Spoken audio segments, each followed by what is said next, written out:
Welcome to physics புகழ் channel. காந்தமானி அளவியல் பற்றி இன்று ஒரு சிறு பயனுள்ள தகவல்.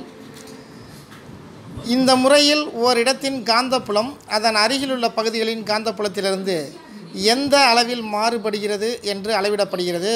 இந்த மாறுபாட்டிற்கு காரணம் அந்த இடத்தின் அடியில் ஏதேனும் பழங்கால புதையுண்ட சுவர், மண்பானைகள், செங்கல், கல்லறைகள், நினைவிடங்கள், வாழ்விடங்கள் உள்ளிட்ட பல தொல்லியல் பொருட்கள் காணப்படும். மேக்னடைட் என்ற கனிமமும் அதனை சார்ந்த கனிமங்களுமே ஆகும். அக்கனிமங்கள் டயா, பாரா அல்லது ஃபெர்ரோ ஆகிய இம்மூன்று காந்த இயல்புகளில் ஏதேனும் ஒரு இயல்பை பெற்றிருக்கும். மேலும் இவை ஒவ்வொன்றும் வெவ்வேறு காந்த ஏற்புத்திறனையும் பெற்றிருக்கும். இதுபோன்று அரிய தகவலை தெரிஞ்சுக்க ஃபிசிக்ஸ் புகழ் சேனலை மறக்காமல் சப்ஸ்கிரைப் பண்ணுங்கள். தேங்க்யூ.